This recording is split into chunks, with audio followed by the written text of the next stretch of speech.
Hi guys, welcome to Anushala by Anushri. This is the third lecture of class 9th civics and we were studying about what is democracy, why democracy. First lecture में we have seen democracy क्या है और कौन से वो rules है, कौन से वो फीचर्स है डेमोक्रेसी के जो किसी भी कंट्री को एक ट्रू डेमोक्रेसी बनाते हैं. सेकेंड लेक्चर में we have seen about the case study related to Pakistan और वहाँ हमने देखा कि कैसे डेमोक्रेसी में फाइनल डिसीजन मेकिंग पावर जो है उसका इलेक्टेड रिप्रेजेंटेटिव्स के हाथ में रहना बहुत ज़रूरी है, अदरवाइज डेमोक्रेसी ट्रू एसेंस में नहीं होगी. Now in this lecture we are going to study about the case study of China, जो हमें ये बताएगा कि इलेक्शंस करवा देने से डेमोक्रेसी नहीं बनती. We have to give the voters a fair choice. Fair choice का मतलब क्या है? बहुत सिंपल एग्जाम्पल से समझेंगे.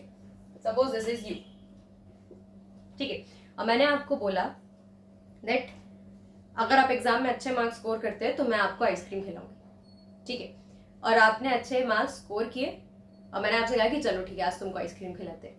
अगर मैं आपसे बिना पूछे, आपकी चॉइस को बिना पूछे आपको एक वनीला आइसक्रीम लाके दे दूं किसी, दिस इज योर रिवॉर्ड, तो क्या मैंने आपको फेयर चॉइस दी? नहीं, मैंने आपको सिर्फ एक ही ऑप्शन दिया. चॉइस का तो मैटर ही नहीं है. अब जो मैं लेकर आई हूँ आइसक्रीम वो आपको खानी ही पड़ेगी, राइट. फेयर चॉइस क्या होगी? फेयर चॉइस का मतलब ये होगा कि मैं आपको ले जाऊँ आइसक्रीम स्टोर पर, है ना, आइसक्रीम पार्लर में, और मैं आपको बोलूँ कि अब यहाँ पर जितनी भी आइसक्रीम है इसमें से तुम्हें जो भी पसंद है तुम उसको चूज कर सकते हो. So this will be the free and fair choice. अब यहाँ पर हम देखते हैं कि प्रिटेंड किस तरीके से किया जाता है. ठीक है, देखो ये हुई फ्री चॉइस, मतलब सॉरी फेयर चॉइस, ठीक है, कि मैंने आपको बोला आपको जो भी चॉकलेट आइसक्रीम पसंद है आप उसको चूज कर सकते हो, ठीक है. अब मैं प्रिटेंड कैसे करूंगी कि मैं आपको चॉइस दे रही हूँ. मैं आपको दो आइसक्रीम फ्लेवर लाकर देती हूँ अपनी पसंद के, एक चॉकलेट एक वनीला, ठीक है, और मैं आपको बोलती हूँ इन दोनों में से कोई भी एक चूज कर लो, तो भी मैं आपको फेयर चॉइस नहीं दे रही हूँ. क्यों? क्योंकि जो दो ऑप्शंस मैं आपके सामने लेकर आई हूँ वो भी मेरी चॉइस के हैं, आपकी चॉइस के नहीं है. यही काम किसने किया था? चाइना ने. चाइना ने प्रिटेंड किया कि हम इलेक्शंस में अपनी वोटर्स जो हैं उनको एक फेयर चॉइस दे रहे हैं, जबकि वो सिर्फ प्रिटेंड कर रहे थे उनको फेयर चॉइस देने के बारे में, है ना. कैसे, ये देखेंगे हम इस लेक्चर में. So let us begin with it. China में पार्लियामेंट थी जिसका नाम था नेशनल पीपल्स कांग्रेस. चाइना की पार्लियामेंट का नाम क्या था? नेशनल पीपल्स कांग्रेस, जिसके इलेक्शन हर 5 साल में होते थे.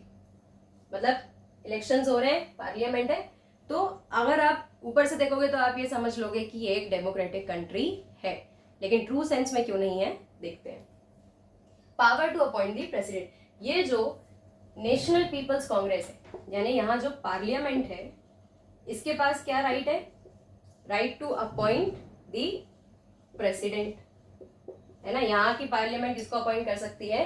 प्रेसिडेंट. इंडियन सिस्टम से बाकी डेमोक्रेसी थोड़े से डिफरेंट है, ठीक है. तो ऐसे समझो, जैसे हमारे यहाँ जो पार्लियामेंट है वो किसको अपॉइंट करती है? पार्लियामेंट अपॉइंट करेगी, सिलेक्ट करेगी प्राइम मिनिस्टर को, ना कि प्रेसिडेंट को. प्रेसिडेंट का इलेक्शंस इंडिया में अलग से होते हैं, लेकिन चाइना में क्या था? जो पार्लियामेंट है that is the national people's congress, it has the power to appoint the president. It has around 3000 members, और इन 3000 members में से भी some are elected by army. Now अब यहाँ पर देखो, पार्लियामेंट पे फोकस करते हैं. पार्लियामेंट में ही जाएंगे आपके इलेक्टेड रिप्रेजेंटेटिव्स, और इलेक्टेड रिप्रेजेंटेटिव्स कैसे जाएंगे? By the method of elections. अब इलेक्शंस कराने हैं तो पॉलिटिकल पार्टीज होंगी, है ना. यहाँ पर जो पॉलिटिकल पार्टी है उसका नाम है सीसीपी. उसका नाम क्या है? CCP. CCP means Chinese communist party. CCP was not the only political party in China. मतलब और भी पार्टीज थी, लेकिन वो सारी इसी के साथ जुड़ी हुई थी. देयर वर 8 स्मॉल पार्टीज जो किसके साथ जुड़ी हुई थी? सीसीपी के साथ. अब सीसीपी के साथ प्रॉब्लम क्या थी? जिसको भी पार्लियामेंट का मेंबर बनना है, जिसको भी इलेक्शंस कंटेस्ट करना है, ही और she should get an approval from CCP. मतलब कि अगर सपोज मुझे चाइना में इलेक्शन लड़ना है, ठीक है, तो मुझे क्या करना पड़ेगा, मुझे सीसीपी के पास जाना पड़ेगा, चाइनीज कम्युनिस्ट पार्टी के पास जाना पड़ेगा, उससे अप्रूवल लेना पड़ेगा, और अगर सीसीपी मुझे अप्रूव करती है then only I can contest the elections, otherwise मुझे इलेक्शन लड़ने का मौका नहीं मिलेगा, because it only makes the government. China में हमेशा गवर्नमेंट कौन बना रही थी, सीसीपी। तो किसी को भी इलेक्शन कंटेस्ट करना है तो किससे अप्रूवल लेना पड़ेगा, सीसीपी से। अब यहाँ पर बहुत ही सिंपल है, सीसीपी क्या करेगी, सीसीपी जिन लोगों को अप्रूवल देगी वही लड़ेंगे इलेक्शंस, और वही इलेक्शंस लड़ेंगे। इसका मतलब क्या है कि अगर मान लो सीसीपी ने ये 4 मेंबर्स को अप्रूव किया, ठीक है, and there is one more candidate number 5 जिसको सीसीपी से अप्रूवल मिला ही नहीं, लेकिन he is a good representative, लोगों को लगता है कि वो ये जो मेंबर 5 है ये एक अच्छा लीडर बन सकता है, वो इसको वोट देने के लिए तैयार है, लेकिन ये इलेक्शन ही नहीं लड़ पाएगा। क्यों? Because CCP didn't approved it. तो अब जो पीपल है, अब जो वोटर्स हैं, उनके पास क्या चॉइस है कि उसको ये अप्रूव्ड मेंबर्स, अप्रूव्ड कैंडिडेट्स में से ही वोट देना पड़ेगा, भले वो चाहे या नहीं। तो ये प्रिटेंड करने वाली बात होगी कि अपनी मनपसंद आइसक्रीम फ्लेवर्स आपके सामने रख दिए और बोला कि हमने तुम्हें चॉइस दी है ना। बल्कि चॉइस क्या होगी, आपसे ही पूछा जाए आपको क्या पसंद है, या आपको एक कंप्लीट चॉइस दी जाए। तो यहाँ पर क्या हो रहा है, फ्री एंड फेयर इलेक्शंस में। इलेक्शंस कैसे नहीं है, फ्री एंड फेयर। देखो, फ्री इलेक्शन का मतलब क्या होता है, पैसे वाला फ्री नहीं। यहाँ फ्री का मतलब है कि free from any kind of mal practices और फ्रॉड। इलेक्शंस कराने में किसी भी तरीके की मैल प्रैक्टिसेस नहीं होनी चाहिए, है ना, चीटिंग नहीं होनी चाहिए, एक तरीके से हम कहें। और फेयर इलेक्शंस मतलब कि जैसे लोग वोट दे रहे हैं उसको ही काउंट किया जाए, एंड फेयर चॉइसेस मिलनी चाहिए लोगों को, वोटर्स को। Elections do not offer any serious choice. क्यों? क्योंकि इलेक्शन क्या ऑफर कर रहा है, सीसीपी सिर्फ उन्हीं कैंडिडेट को ऑफर कर रही है जो उसको सही लग रहे हैं, ना कि जो पीपल को सही लग रहे हैं, है ना। ऐसे में ये जो 5th मेंबर है जो वाकई डिजर्विंग है, या जिसको कैंडिडेट्स पसंद कर रहे हैं, जिसको अपना अच्छा रिप्रेजेंटेटिव समझ रहे हैं, उसको तो चांस यहाँ पर मिला ही नहीं। People have to choose ruling party. Ruling party कौन है, सीसीपी, क्योंकि हर बार यही गवर्नमेंट बना रही है चाइना में, and candidates approved by it. अब ये अच्छे रिप्रेजेंटेटिव हो या नहीं हो, अच्छे लीडर्स हो या नहीं हो, चाइना की जो सिटीजन्स हैं उसको इनको ही वोट देना पड़ेगा, और फिर इनमें से जिसको मेजॉरिटी मिलेगी वो जाके आपका पार्लियामेंट, नेशनल पीपल्स कांग्रेस में बैठेगा। यहाँ पर चाइना की केस स्टडी से हमने क्या देखा, फ्री एंड फेयर इलेक्शंस होना बहुत जरूरी है, plus fair chance of losing किसके पास नहीं है, सीसीपी के पास है ही नहीं। सीसीपी इज कॉन्फिडेंट कि हर बार गवर्नमेंट वही बनाने वाली है, और इतना ज्यादा कॉन्फिडेंस है, मतलब इतनी ज्यादा नेग्लिजेंस है regarding the fair chance of losing कि कैंडिडेट्स को भी सीसीपी ही अप्रूव करेगी। गेटिंग? अगर कोई दूसरी पॉलिटिकल पार्टी होती तो क्या होता कि ये जो डिजर्विंग कैंडिडेट है ये उस पार्टी से अप्रूव हो जाता, अगर ये उस पार्टी से अप्रूव होता तो ये भी इलेक्शन लड़ सकता था। लेकिन एक ही पार्टी है जो क्या कर रही है, डोमिनेट कर रही है, that is why it is not providing any fair chance. So this is it for the case study of China. Mexico एक कंट्री है नॉर्थ अमेरिकन कॉन्टिनेंट में, ठीक है।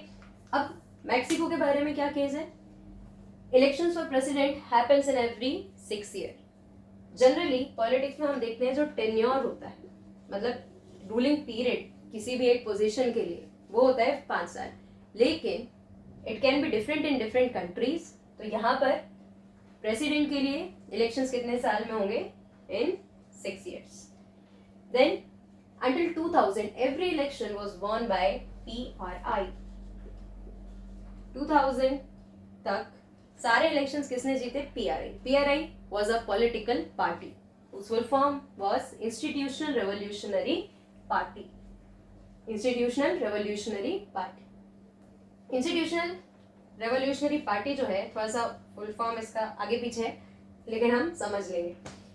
PRI इकलौती पार्टी नहीं थी मैक्सिको में, it means there were opposition parties also in Mexico, लेकिन हर बार PRI को ही इलेक्शंस क्यों जीतने मिले, ऑब्वियसली इसके पीछे कुछ कारण है, लेट अस सी।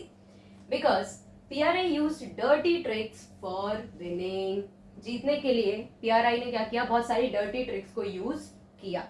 मतलब PRI जीत रही है तो उसको मेजोरिटी वोट्स मिलेंगे, लेकिन मेजोरिटी वोट्स के लिए अगर PRI डर्टी ट्रिक्स या गलत तरीके उपयोग कर रही है, so that is also wrong. उसको भी हम ट्रू एसेंस ऑफ डेमोक्रेसी में नहीं काउंट कर सकते. सो लेट अस सी PRI ने क्या क्या किया इलेक्शन जीतने के लिए. Government employees had to attend party meetings. जितने भी गवर्नमेंट एम्प्लॉइज थे उनको पार्टी की मीटिंग्स को अटेंड करना कंपलसरी था. क्यों, मतलब क्या कारण हो सकता है इसके पीछे? इसका कारण ये है कि जॉब कौन दे रहा है गवर्नमेंट एम्प्लॉइज को? गवर्नमेंट. और गवर्नमेंट कौन बनाएगा? PRI. तो PRI tries to influence people, है ना, एक प्रेशर डालने की कोशिश कर रही है उनके ऊपर इनडायरेक्टली कि अगर आप हमारी पार्टी को सपोर्ट नहीं करते हैं तो फिर आपकी जॉब को खतरा होगा. Then government teachers force parents to vote for PRI. ये तो बहुत ही अजीब बात है. मतलब कि गवर्नमेंट स्कूल के बच्चों की पेरेंट्स मीटिंग हुई तो उनके पेरेंट्स आएंगे तो PRI उनको तो टीचर्स उनको क्या बोलेंगे पेरेंट्स मीटिंग में? हाँ, बच्चे की बात बाद में करेंगे, PRI को वोट देना. ठीक है, तो ये सब कहां पर हो रहा था? मैक्सिको में. Then unethical campaigning. कैंपेनिंग का मतलब क्या है पहले तो ये समझिए. इलेक्शन से पहले those who are contesting the election, है ना, जो इलेक्शन में पार्टिसिपेट कर रहे हैं, ऐसे लोग क्या करते हैं? वोट मांगने की कोशिश करते हैं, लोगों को बताने की कोशिश करते हैं वोटर्स को कि अगर हम गवर्नमेंट बनाते हैं तो हम कौन सी फैसिलिटीज आपको देंगे, हम कौन सी डिमांड्स पूरी करेंगे, है ना, उसको बोलते हैं हम कैंपेनिंग. देन अनएथिकल कैंपेनिंग मतलब गलत तरीके से कैंपेनिंग करना, गलत तरीके से लोगों को कन्विंस करना आपको वोट देने के लिए. अनएथिकल कैंपेनिंग में बहुत ज़्यादा सारी चीज़ें इंक्लूड होती हैं, जैसे कि पैसे डिस्ट्रीब्यूट करना वोट्स लेने के लिए, एल्कोहल डिस्ट्रीब्यूट करना, लोगों को जॉब अपॉर्चुनिटीज देना just for the purpose of voting to a particular party, है ना. और बाकी कौन कौन से अनएथिकल वेज हो सकते हैं कैंपेनिंग के, ये आप मुझे लिखकर बताएंगे कमेंट सेक्शन में. Then polling booth shifting at last moment. Polling booth क्या होता है? पोलिंग बूथ मतलब जिस दिन इलेक्शन होना होता है ना, मतलब वो प्लेस जहां पर EVM मशीन रखी रहेगी, जहां पर स्टाफ होगा जो कि ये देखेगा कि इलेक्शन सही तरीके से हो रहा है या नहीं, सब कुछ मैनेज करेगा. तो वो जो प्लेस होगी पर्टिकुलर, उसको बोलेंगे, उस लोकेशन को बोलेंगे पोलिंग बूथ. ठीक है, अब पोलिंग बूथ लास्ट मिनट पे अगर शिफ्ट कर दी जाए, मान लो यहाँ पर इलेक्शन होना था, ये पोलिंग बूथ बनी थी, लेकिन लास्ट मिनट पर क्या कर दिया? पोलिंग बूथ को यहाँ कर दिया. अब जो लोग यहाँ वोट करने आ चुके हैं उनको यहाँ जाना पड़ेगा वोट डालने के लिए, और लास्ट मोमेंट पे हो सकता है कि इनको पता ना चले कि पोलिंग बूथ शिफ्ट हो गया है. हो सकता है जो लोग यहाँ वोट देने आ गए अब वो और मेहनत करके दूसरे पोलिंग बूथ पे ना जाना पसंद करें, है ना. वैसे ही वोट देने के लिए जो अनएजुकेटेड लोग, जो इलिटरेट लोग हैं या जो अनअवेयर हैं, उनको मनाना पड़ता है कि आपको वोट देना है, उनको मोटिवेट करना पड़ता है कि आपको वोट देना चाहिए. अदरवाइज लोग अपने राइट टू वोट को उतना सीरियसली नहीं लेते. ठीक है, ये तो हो गया पोलिंग बूथ को शिफ्ट करना. पोलिंग बूथ के साथ एक और चीज होती है, पार्टी मेंबर्स जो होते हैं उनको पोलिंग बूथ के आसपास रहना मना रहता है, तो वो पोलिंग बूथ के बाहर वाले एरिया पे आ सकते हैं. पोलिंग बूथ को कैप्चर कर लेना क्या होता है कि आप थोड़े से पावरफुल लोग क्या कर रहे हैं, पोलिंग बूथ के आसपास खड़े हो गए थोड़ा सा दूरी पर, और वहां से लोगों को कन्विंस कर रहे हैं कि आपको इस पार्टी को, इस मेंबर को ही वोट देना है. तो that is also wrong. Then biased media. Media biased है. बायस्ड यानी किसी एक पक्ष की तरफ झुका हुआ होना, वो सही कर रहा है गलत कर रहा है हम उसी की तरफदारी करेंगे. ठीक है, that is known as biasness. अब मीडिया जो है बायस्ड किसकी तरफ था? अपोजिशन की तरफ. मतलब कि मैक्सिको का मीडिया हर वो चीज जो PRI कर रही है उसको सही दिखाएगा, और हर वो चीज जो अपोजिशन पार्टी कर रही है उसको गलत दिखा रहा था. तो ये तो बायसनेस हो गई ना. अनबायस्ड मीडिया का होना बहुत जरूरी है एक डेमोक्रेसी में. क्यों? क्योंकि मीडिया का काम है कि जो भी चीजें हो रही हैं, जो भी रियलिटी है, जो एग्जैक्ट इंफॉर्मेशन है, वो सिटीजन्स तक पहुंचाना, ना कि अपने व्यूज को उसमें मिलाकर और सिटीजन्स को मैनिपुलेट करना. लेकिन media nowadays is doing the same thing. Getting? That is why it is important कि आप ऐसे मीडिया को फॉलो करें या आप ऐसे मीडिया के कनेक्शन में रहें जो कि रियलिटी दिखा रही हो, ना कि बायस्ड ओपिनियन प्रोवाइड कर रही हो। जनरली हम जो टीवी में देख रहे हैं, हम जो न्यूज़ में सुन रहे हैं, लोग उसको अपना ओपिनियन मान लेते हैं, बल्कि हमें क्या करना है, हमें रियलिटी तक पहुंचना है। अगर एक न्यूज़ चैनल हमको रियलिटी नहीं दिखा रहा है तो हम खुद से, अब हमारे पास इतने सारे रिसोर्सेज हैं, इंटरनेट है, बाकी सारी चीज़ें जहाँ से जाकर हम मामले की तह तक पहुंच सकते हैं, ठीक है। लेकिन उस समय ज़्यादा कुछ नहीं था, प्लस मीडिया हर तरीके से बायस्ड था।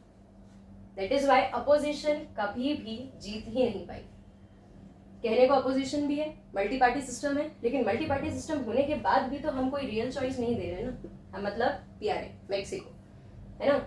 लोगों के पास अगर रियल चॉइस नहीं है, remember the example from the previous lecture I guess about that ice cream, मतलब हम रियल चॉइस नहीं दे रहे हैं तो फिर इलेक्शन का कोई सेंस नहीं बनता। लोग अगर PRI को पसंद नहीं भी कर रहे हैं तो भी उनको इसको ही वोट देना पड़ रहा है। देन क्यों? क्योंकि ये अजीब तरीकों से कैंपेनिंग हो रही है। Then ruling party can not be defeated, ruling party को हराया ही नहीं जा सकता। क्यों? रूलिंग पार्टी को हरा कौन सकता है? Opposition party. अपोजिशन पार्टी कब हरा पाएगी? जब लोग अपोजिशन पार्टी के फेवर में होंगे। और लोग अपोजिशन पार्टी के फेवर में कैसे होंगे? जब उनको अपोजिशन पार्टी की सही कंडीशंस के बारे में, सही चीज़ों के बारे में पता चलेगा, या PRI की गलत चीज़ों के बारे में पता चलेगा। ये कौन बताएगा? मीडिया। मीडिया तो बायस्ड है, ठीक है। टीचर्स का काम क्या है? एजुकेट करना, लेकिन वो खुद यहाँ पे बायस्ड है ना। उनको भी फोर्स किया जा रहा है कि आपको जो पेरेंट्स हैं उनको किसके लिए कन्विंस करना है? PRI में वोट डालने के लिए, राइट। देन गवर्नमेंट एम्प्लॉयज, जो PRI गवर्नमेंट एम्प्लॉयज है तो PRI की जो वर्किंग कंडीशंस है, जो PRI का मेंटेनेंस है, उससे वाकिफ होंगे, लेकिन इनको भी पार्टी एक तरीके से प्रेशराइज कर रही है to vote for PRI, getting. और अनएथिकल कैंपेनिंग, ये सब चीजों को लेकर PRI कभी हार नहीं पाई। तो यहाँ पर अगर हम अपने 4 फीचर्स में से देखते हैं कि कौन सा फीचर मेक्सिको में फॉलो नहीं हो रहा था, तो that was free and fair elections plus fair chance of losing. Free and fair election नहीं है because of all these reasons. Free and fair election कब हो पाएगा? जब आप लोगों को रियल चॉइस दे पा रहे हो, जब आप एथिकल कैंपेनिंग कर रहे हो and nobody is forced to vote for a particular candidate, then only you can say that the election is free and fair. और ऐसी कोई भी मैल प्रैक्टिस उसमें नहीं होनी चाहिए। And ruling party can not be defeated, मतलब कि fair chance of losing PRI के पास नहीं है। PRI को डर नहीं है कि अगले इलेक्शन में उसको हरा दिया जाएगा। दैट इज वाई वो जो मर्जी चाहे वैसे रूल कर सकती है। So this was the case study of Mexico. Now after this we will be understanding about the political equality, है ना। अब हम समझ लेते हैं पॉलिटिकल इक्वालिटी के बारे में। I have already given you an introduction about it. यहाँ पर पॉलिटिकल इक्वालिटी में मैंने आपको बताया था the concept of 1 person 1 vote and 1 value is followed. और इससे भी पहले universal adult franchise is important. All those citizens who are 18 years of age or above it, they are eligible for the purpose of voting, and by the concept of 1 person 1 vote 1 value, इन तीनों से हम ensure करते हैं कि हर एक citizen अपने आप को इक्वल समझे इन दी पॉलिटिकल एस्पेक्ट, है ना। किसी भी सिटीजन को ये नहीं लगना चाहिए कि मेरे पास जो वोटिंग राइट है उसकी वैल्यू किसी दूसरे पर्सन के वोटिंग राइट से कम है। Why? Because each and every vote is having 1 value, right? In the next lecture we will be studying about the case study of Zimbabwe, the last case study for this chapter. So I hope I made this clear to you, and if you have any doubt, do ask me in the comment section. Thank you.